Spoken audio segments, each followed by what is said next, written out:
Well, we got invited back for another episode, so obviously we must be doing something correct. Heck yeah, man. It is your boy Radio Rod, Rodney Smith, Pierre Wilson, Hooch Country, Influence Country collab. We got the man, the myth, the legend, the duck hunting goat in the building. Sean big Stimley, what's up, Kentuckian. brother? What's Good happening? friend of mine, Sean Stimley, man. It's great to have you, man. Good to be on here with y'all. But that's the funny thing about you is being a guy song that I was playing in my truck, pulling up to the bar, and we're just bumping, having a damn good time.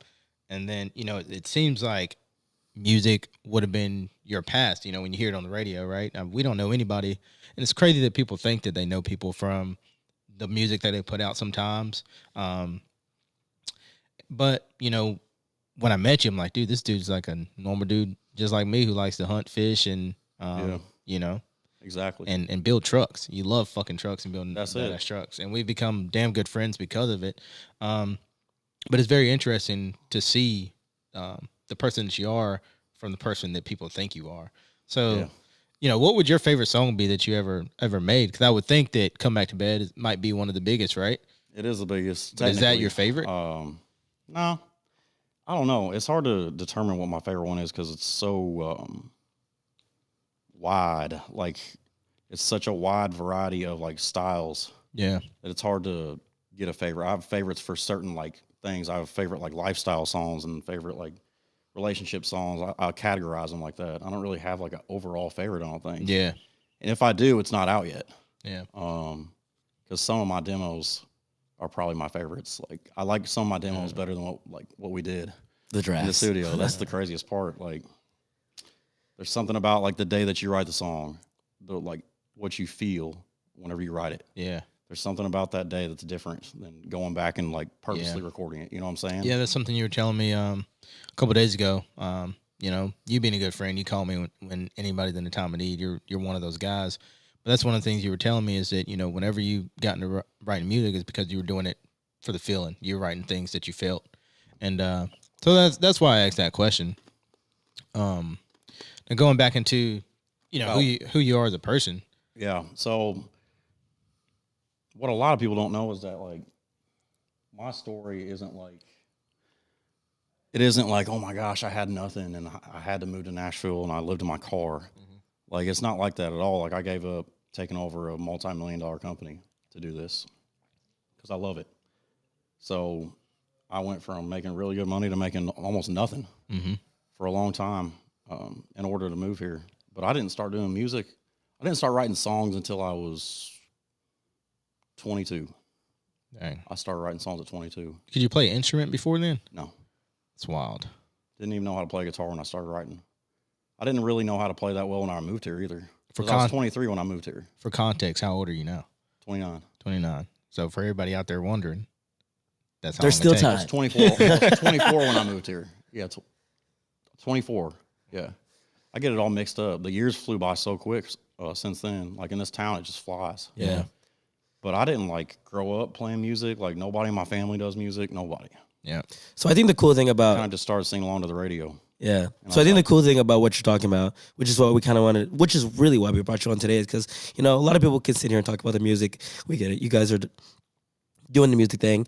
But a lot of things that people don't talk about is like the back end stuff, like the, your mental health, the personal stuff and just things like that. And I think what we really wanted to touch on for this podcast episode is distinguishing the difference between a persona and a person, because, we're content creators. We may not have it like just about as deaf as an artist, but we understand that we have to put on, a persona for social media just because there's all eyes on you. And then there is still the value of being a person in general, like to the people that actually know you. So like for social media, we get a whole bunch of hate because people don't think that, they weren't raised like that. They didn't do that for real. They're just acting like something that they're not.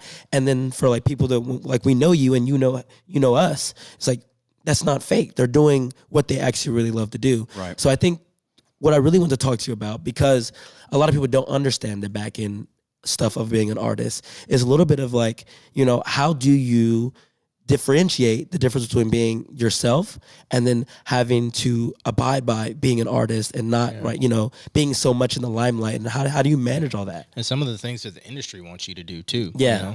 Like, it's not just that we perceive ourselves as something different on social media or in our music. How much of that is influenced by other people? You know? It just depends how much you let it be. Yeah. First of all, anybody that's saying that they fake, Period. because first of all, I wouldn't be friends with them if they was. And second of all, this is the first time I've said yes to a podcast in a very, very long time. It's because they're real, and I like talking to real people. So yeah, Appreciate that. yeah. Me and Pierre just had a long conversation about this actually. Yeah. From going through, it's hard for me to explain. So, I caught myself. I was changing.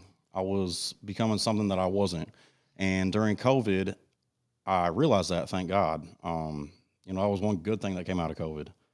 But I spent so much time in a little town called Hohenwald, Tennessee, with one of my best friends in the world, Moon.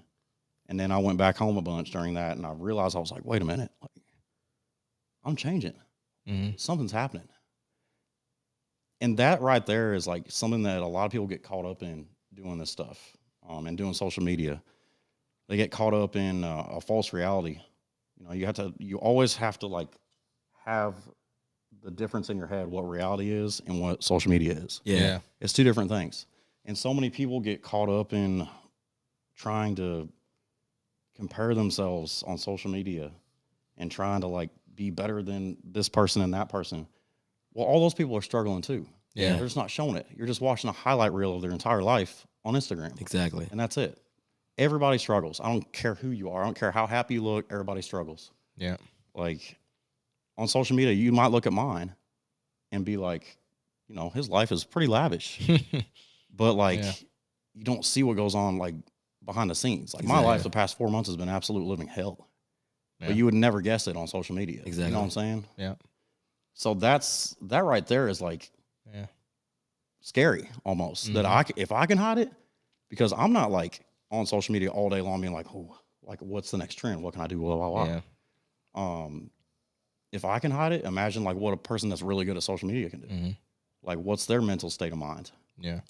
And in the artist world, you get so obsessed and infatuated with becoming the next big thing that you forget to take care of yourself. Yeah. You forget, you get so caught up in appeasing everybody around you because you're an entertainer. That's what you do. Yeah.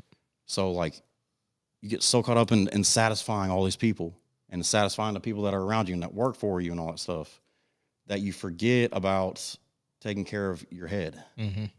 And eventually it wears you down and pretty much slowly kills you, to be honest with you. I'm not going to like filter anything. It makes me. I mean, people wonder why artists overdose and artists like drink themselves to death and all that stuff. Yeah. Everybody's always so surprised. Mm-hmm. But makes like, me it's think. not surprising at all. Yeah. Because Yeah. like, it's the same story over and over and over and over and over and over. Yeah. It's the same exact story, just different substances, different situations, but the same exact story. It makes me think of something you were telling me about the people that get to do this and why people do kind of lose the being able to understand who we are as a people, because we're just freaking people, right? Like whenever I met you for the first time, we were at Nashville Palace. Naturally, I expected you to be a certain way.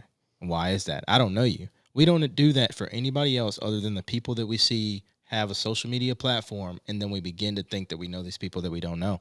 And so it's like you were telling me, you're like, it's a certain person that gets to do this, right? There's a certain person that gets to be where we're at, and then there's a certain person that's just sitting there hating in the comments, and they'll never understand who you are, and they have this idea of who you are, and they have no idea what you're going through or the type of person you are.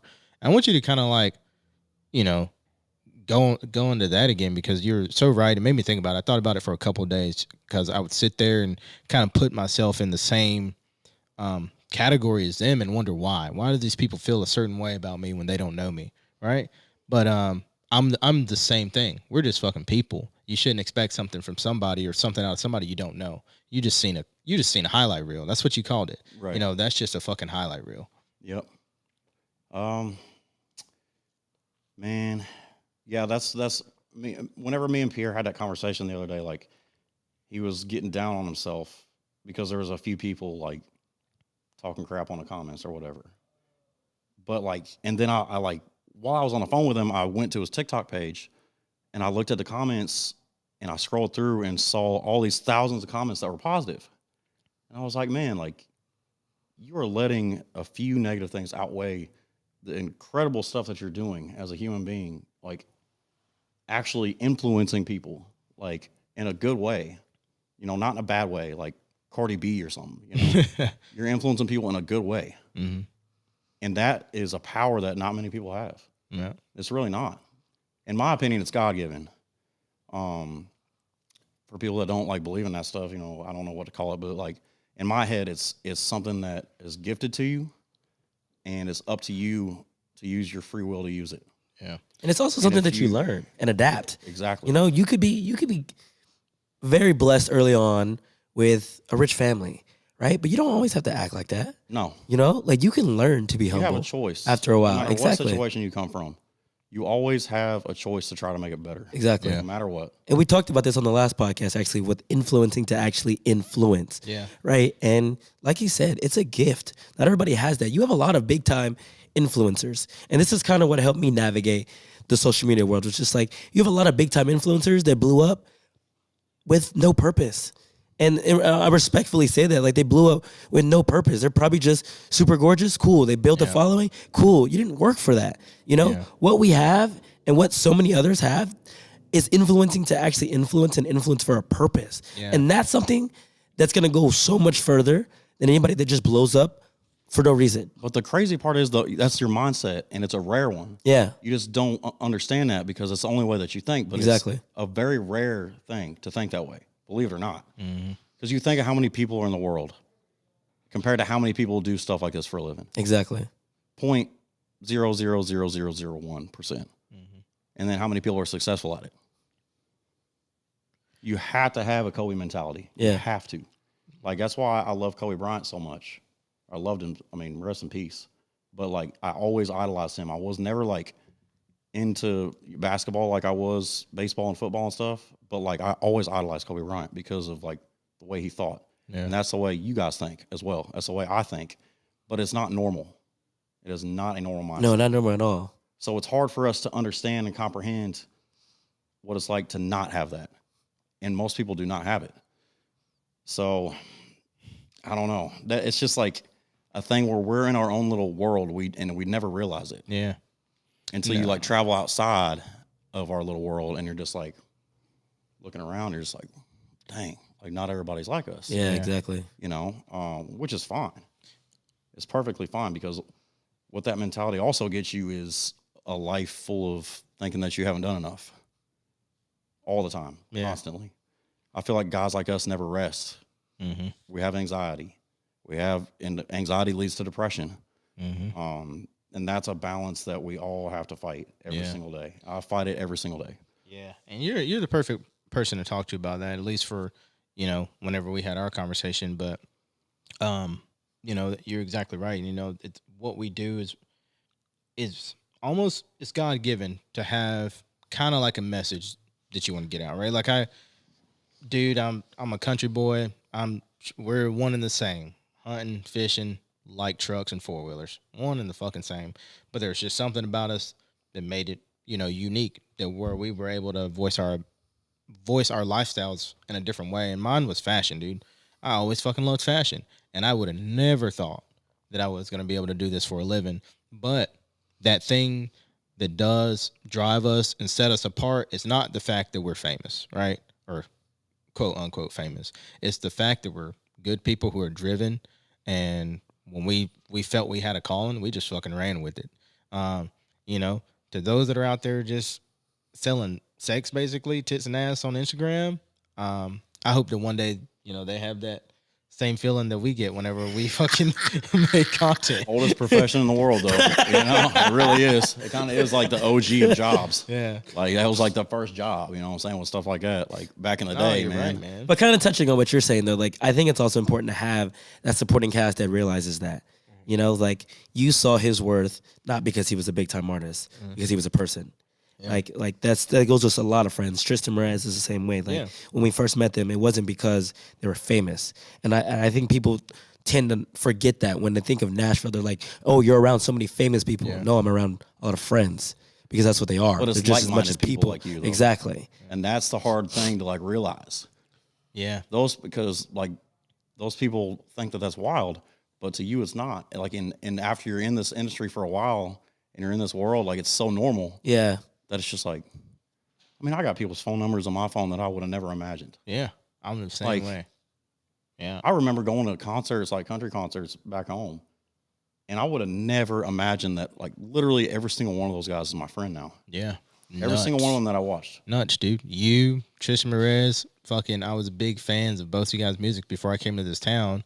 And I met you guys and it became good friends. And that goes back to what I was saying, you know, expecting something out of somebody before you meet them. It's like you see all these girls who are going to Broadway, coming here on a bachelorette party. The first thing they're looking for is where does the artist hang out? Yeah. I'm going to Jason Aldean's bar because that's where Morgan's going to be. Friends, I'm going to, even I'm friends going to out Losers. of state. Friends out of state will say the same Yeah. thing. Like, Oh yeah, you know, you always doing this cool stuff. Like, how can I get around that? And I'm like, yeah. It's Where not- are that's you not going to what be this hanging is. out? They're not Yeah. asking me to hang out with me, motherfucker. I'm in town all the time. right. You're asking me to figure out who I'm hanging out with.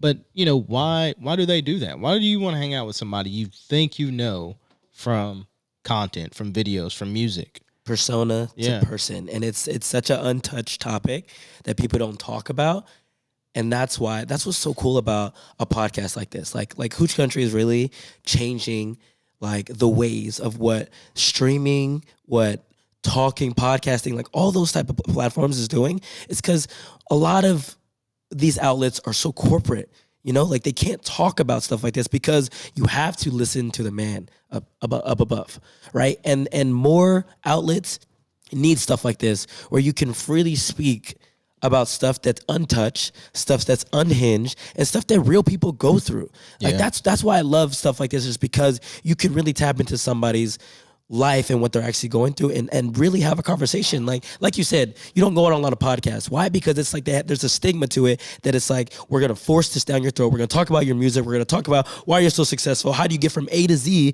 and skip every middle step in between that? But that's not what people's lives are. Yeah. You know, you didn't go from 0 followers to 500 through luck. Yeah.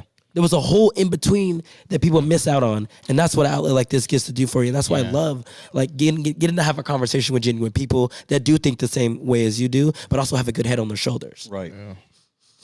And I mean, in my opinion, what it all comes down to, no matter what, is authenticity. Yeah, That's it. Yeah. Yeah. That's the root of everything. Yeah, it's not a magic fucking powder. It's not.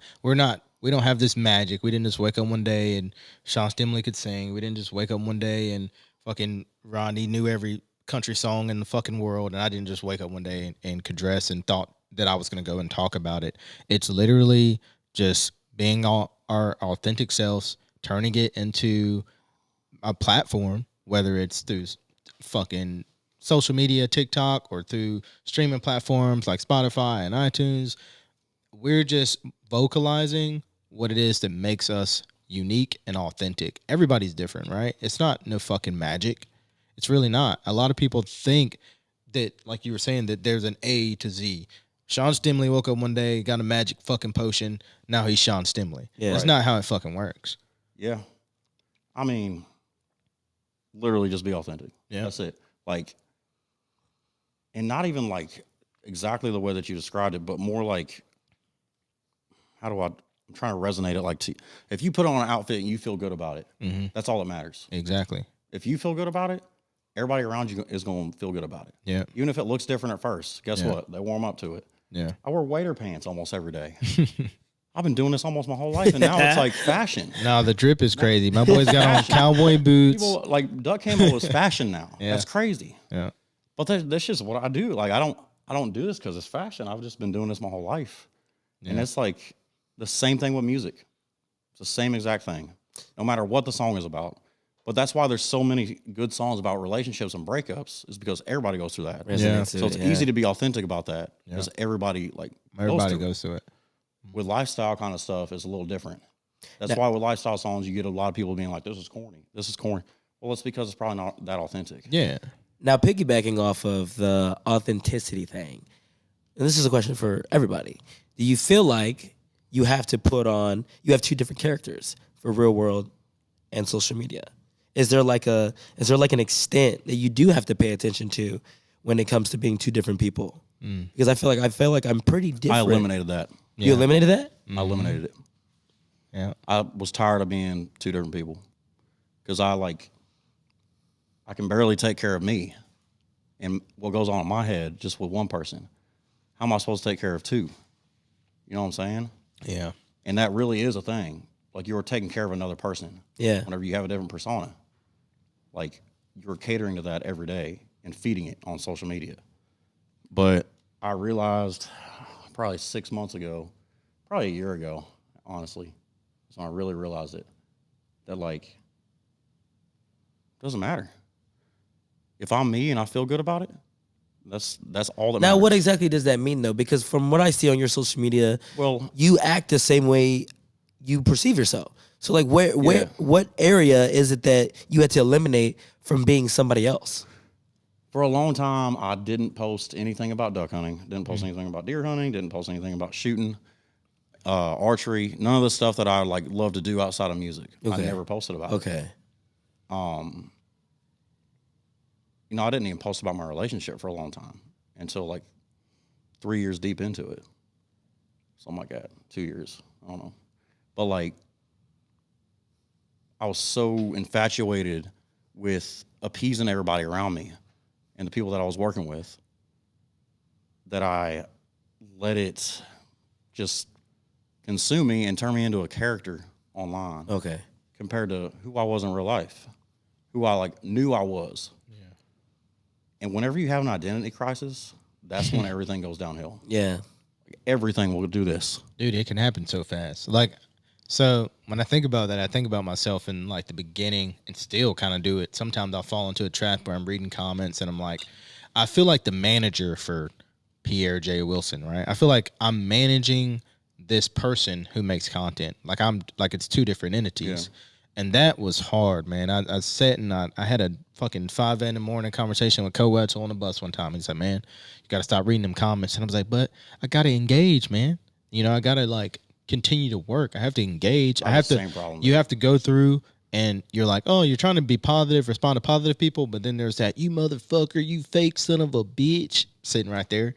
And you're like, would they sit right here and say it? No, fuck no. They would never. That's all that matters. But if they wouldn't sit right here and look you in the eye and say it, it does not matter. Exactly. Because they are lesser. But it took me a while to get to that point. I felt like the manager for myself for so long. I'd be like, okay, time to turn off the fucking dude who just went to work, made this content, fucking poured his heart out into the content. Now I need to become the guy who manages it, fucking reads through these comments. And it was like two different people. And I was like, finally, when I got to the point where I was like, fuck these comments, I'm me. I don't need to be the guy who just goes and make content. I make content about shit that I love and that I want to talk about. And when I fucking turn that shit off, I'm turning it off. I'm going to engage with my fucking friends. And it sucks because it kind of ruins it for the people who do want to come up with an idea of who you actually are before they get the chance to meet you in public. But that's the best way for me to keep my own fucking mental sanity, is to avoid these fucking people who think they know who I am on social media and in these comment sections, and just be me. Be the guy who wakes up, wants to fucking do this carnivore diet and get in this fucking studio and make content and then lay my ass down. Yeah. And have some wine. I feel like when you're in a niche, though, or I guess, do you feel that way? Like when you're in a niche, you feel like you have to stay in that? Like when you built that following based on, so let's say, for example, I had a truck following before music. Yeah, but that's all like after Z71 it tied in. The way that I see Western though is such a big umbrella of, it could be multiple different things: trucks, dancing, country music, fashion, rodeo, and hunting. Like I felt that all falls into one. But let's say that you found a love for sports all of a sudden, right? But you're so stuck in a Western niche. So to the people, because this happens a lot to people like who want to switch niches all of a sudden. I keep saying niche, but same thing. But let's say you wanted to fall into into a sports niche, right? Mm-hmm. And you had to manage being the Western that everybody still loved, but you saw like your sports content not doing well. What would you do at that point? That goes back to just appeasing everybody. Because if he's not happy doing the Western thing and all that matters is that he's happy here. Because if you picture the best way to describe it, okay, if you're at who's your favorite Cody Johnson show? That's my favorite modern glad you country know. artist, my favorite. And his energy is just like he's having a bad day and he's letting it get to him on the stage and you're just like, well, compared to how he usually is on stage. Yeah. Happy, like passionate. The audience feeds off that, right? Yeah. So if he's just like, the whole audience is going to be like, but if he's being Cody Johnson and he's just getting that, I mean, he's super hype on stage. The whole crowd's just like, yeah. It's the same thing on social media.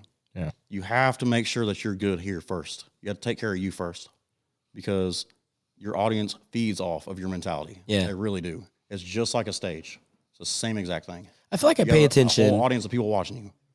I feel like I pay attention a little bit too much to appeasing, but to an extent, only because there's a system when you do want to make it to as far as you want to go. So let's say, like when you're not, I'm not going to say we're starting out, but when you're, I would say middle tier, bottom tier, trying to get, but you have bigger hopes and bigger dreams. And this is, I think a lot of people think this is like when you really do want to get to Z, right?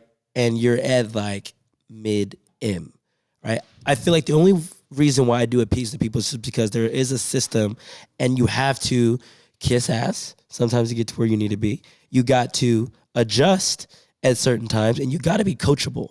And I think that's the main thing that I comprehend is being coachable, is because I'm always learning off of somebody else. And I think this goes back to why people think, everybody thinks me and Pierre are competing for best Western social media fucking influencer on TikTok, on social media. And it's just, it goes back to like, I learn off of him. Right. Right. And if I didn't, I wouldn't be as far as I am now. Yeah. Right. And that's why I think appeasing a little bit is just like, oh, Pierre's bigger than you.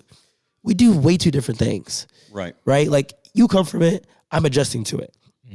And I think that's important when I do say appeasing. It's not so much of like, I'm going to fucking completely, never give a damn about what other people say. But if you didn't get those negative comments, would you ever adjust anything to be better?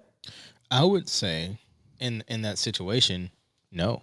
Like when it comes to the negative comments, dude, there was so many days, like especially when I first started, I was like, damn, why do these people think I'm fake? Like and it really came down to the damn color of my skin. I was like, fuck, they just never seen a black guy do it like this before. And when I really got to think about it, I'm Fuck like, 'em. yeah.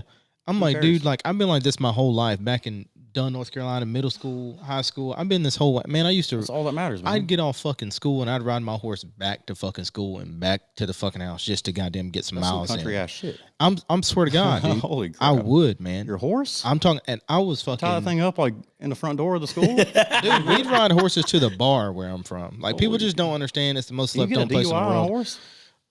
That's a good question. That is a really good question. You I get don't a- know if anybody ever has. you get a Anybody knows that RUI. answer. You get a RUI riding under the influence. Right under the Riding under the influence. influence.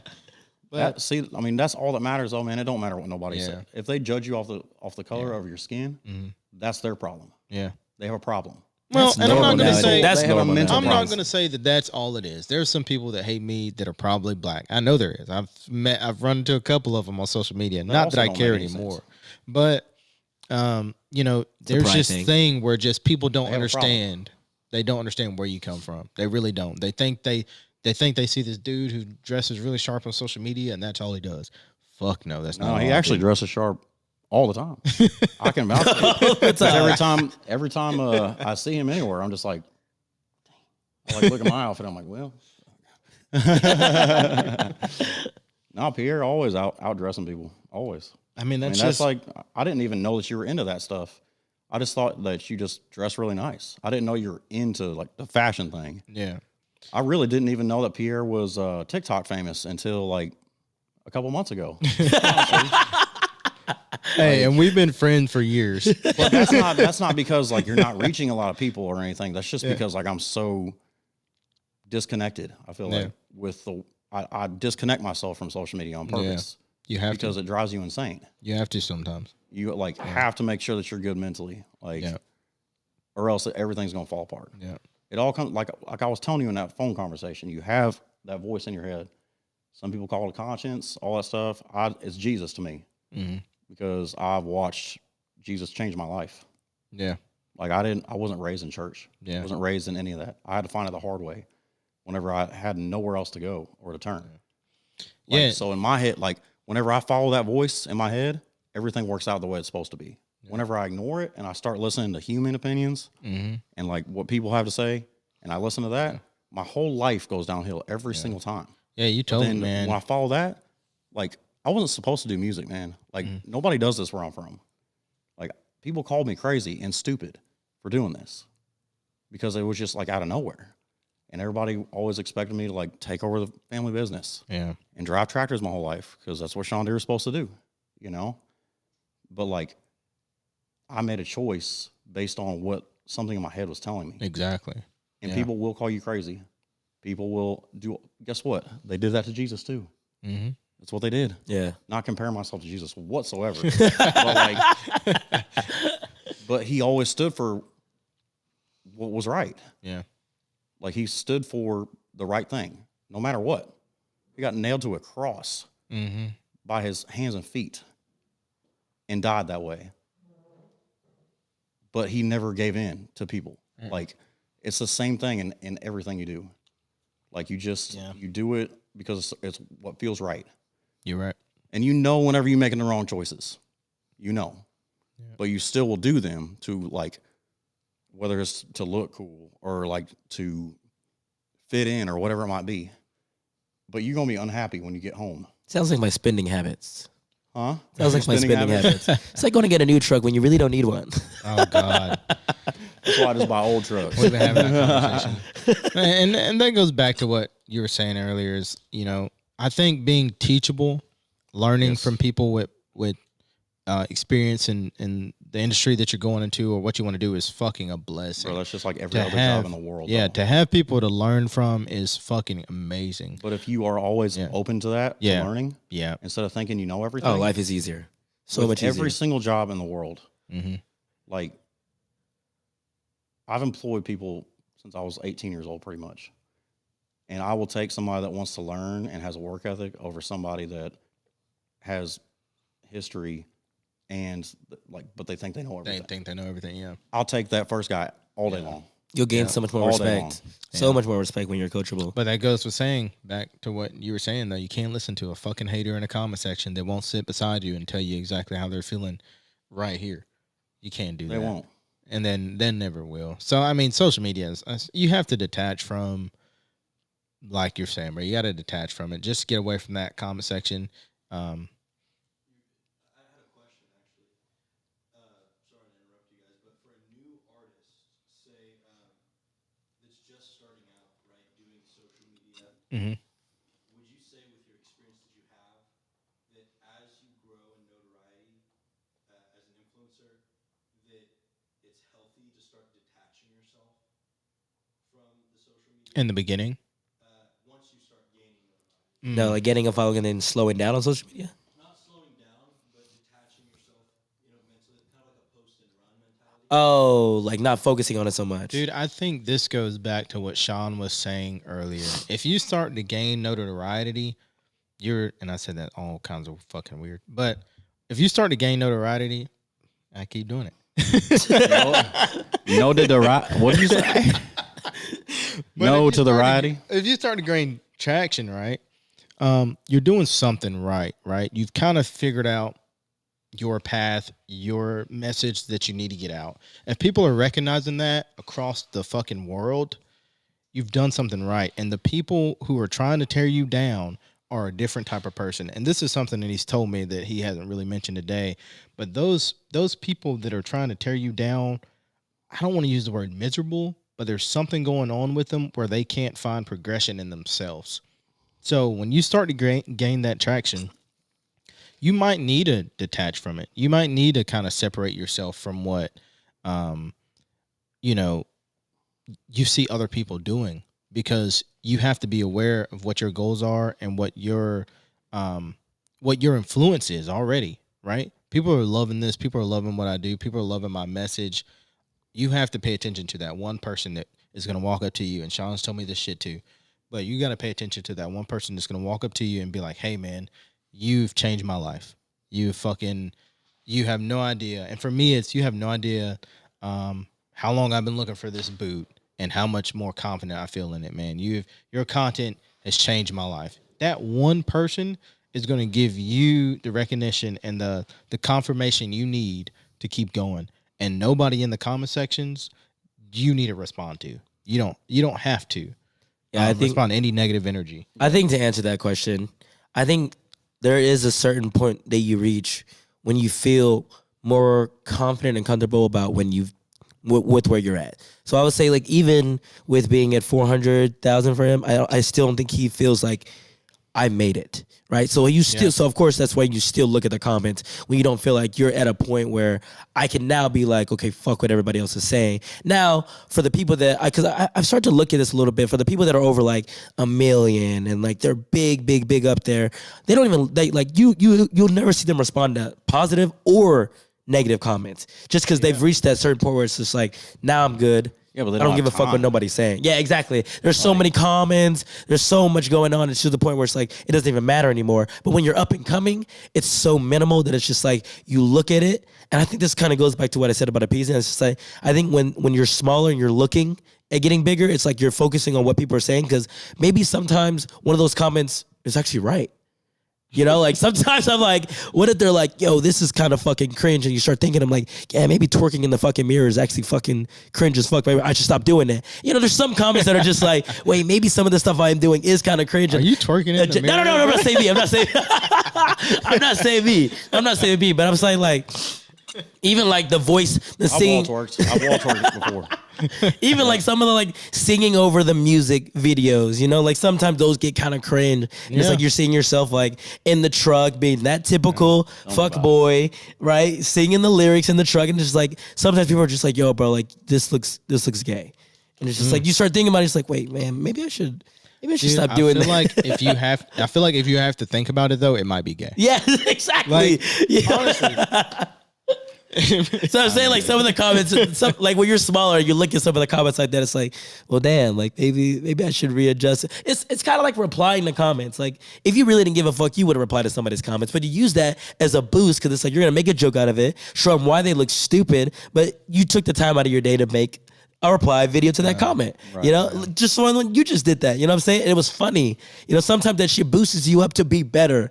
You know, and that's kind of what I was saying about appeasing to certain people or certain comments. It's like that replying to that made your video content better because people were looking at it like that was funny and they resonated with you more. And that little comment helped you grow. Yeah. That's something so small helped you grow. Yeah, I mean, I used to let that stuff get to me, but a long time ago, I stopped giving a shit what people thought. Exactly. So now I just like I'm numb to it, Yeah. completely numb to it, and I just like think it's funny. I very rarely get negative comments. Yeah. So whenever I do, I try to utilize it the best I can. And like last night, for like what he's talking about, I posted this thing on Reels, and it was some dude that said like all my songs were about Z71s and I've seen that and all that shit, and I was like sitting in my living room. And I just like literally in 5 seconds turned the camera on, walked in my room, and the come back to bed plaque, the gold plaque was right behind me. I was like, here's a song that's not about any of that. That's a gold record. So Like a subtle flex. You see what I'm saying? Like that's something small. Like whenever I was making it, I definitely like didn't think of it as a flex, but I guess it was. But like, oh yeah, it was a fucking flex. What do you mean? I was just like, man, like here's literally a song, like you sound like an idiot. Like here's a song that's not about any of that, and there's several other ones that aren't about any of that. Yeah. But so right now it's just funny to me, so I replied to it. Yeah. Is there Like, any usually I song- wouldn't reply. Is there any song right now that is more you that you're looking forward to promoting and getting out there in the future? All of them. Yeah. Heck I yeah. own my own masters and produce everything myself. Oh, Write it yeah. all. I'm glad to hear that you've everything. gone that way, man. And I think your future is going to be fucking amazing. Your music is undeniably great, and I hope everybody who watches this goes and checks it out. Yeah, and that's inspiring to artists who aren't also with labels and stuff like that. You know, like you're about to do the damn thing, you're figuring it out. I think that's inspiring for a lot of people. Yeah. I'll give you a perfect example of the authenticity thing. Z71 was never supposed to be released. Yeah. And I had a cheap demo made of it, and I put it on that TikTok thing. Whenever I wrote the song, that was the first song that I ever wrote on Zoom during COVID, whenever COVID first happened. It's the first Zoom ride I ever had. And it was me, Andy Albert, and Brett Tyler. And I was like, man, I want to write a truck song. They were like, truck song. I was like, no, I want to write a truck song that's like my language that I speak. Yeah. Bubba speaks it. Pierre speaks it. Rod speaks it. You know what EFI Live is? Mm-hmm. You know how many label people know what EFI Live is? Probably none of them. 0. Yeah. I wrote it for you. I didn't write it for people sitting behind a desk. Yeah. So it made it challenging because I leaked that song on TikTok, and this was before I like got on TikTok a lot. I had like a verified account and stuff. I just like didn't get on it. I posted it and checked it like 2 weeks later, and I'd gained like 50,000 followers. Jeez. There was like 11,000 individual videos made with audio. I was like, this is it. Amen. Yeah. Like, we have to cut this song. You got to be your authentic self. And we cut it, and that song has never had a dime put behind it. Never. Didn't get much playlisting. It got a couple on Spotify and iTunes and Amazon, I think, but like nothing like it never got on like Hot Country or anything like that. But that song will be gold next year. Yeah. Completely organic. Yeah. Completely organic. It has a 70% save rate on Spotify. 70. The highest Come Back to Bed ever got was 27% on save rates. Damn. So that means 70% of people that hear that song save it to their playlist. Damn. 0 advertisement. $0 in any of that. Like, because the song is speaking the language that the people that come to my shows and consume my music speak. Thanks. Exactly. It's literally that simple, y'all. Like, that simple. So, moral of the story, just be authentic. Be yourself. That's Be it. yourself, Be yourself. and that'll get you to the doors. Well, Sean, bro, I appreciate you coming on and having a real ass conversation with us. Always. Anytime, man. Yeah, man. Anytime. Hey, You it's know, Sean. I love both y'all. It's Sean Stimley on everything, man. He's the fucking GOAT. Like I said, big fan before I ever met him. Still a big fan, and a damn good friend. This motherfucker called me when I need anything. man. I was a fan of you when you was still in the Army. He damn sure was, man. I've But I had appreciate many you guys. many nights where he saved my Rod, life. Appreciate you guys thank you tuning guys in, for having y'all. me. I appreciate you guys. Hooch Country. I haven't done this in a long time, so thank Hey, you guys. thank you Of for coming, course. brother. Thank you I'm for so talking, glad you bro. came. Thank you guys for tuning in. Influence Country, Hooch Country collab. It's your boy Radio Rod, Rodney Smith, Pierre Wilson. Till next time.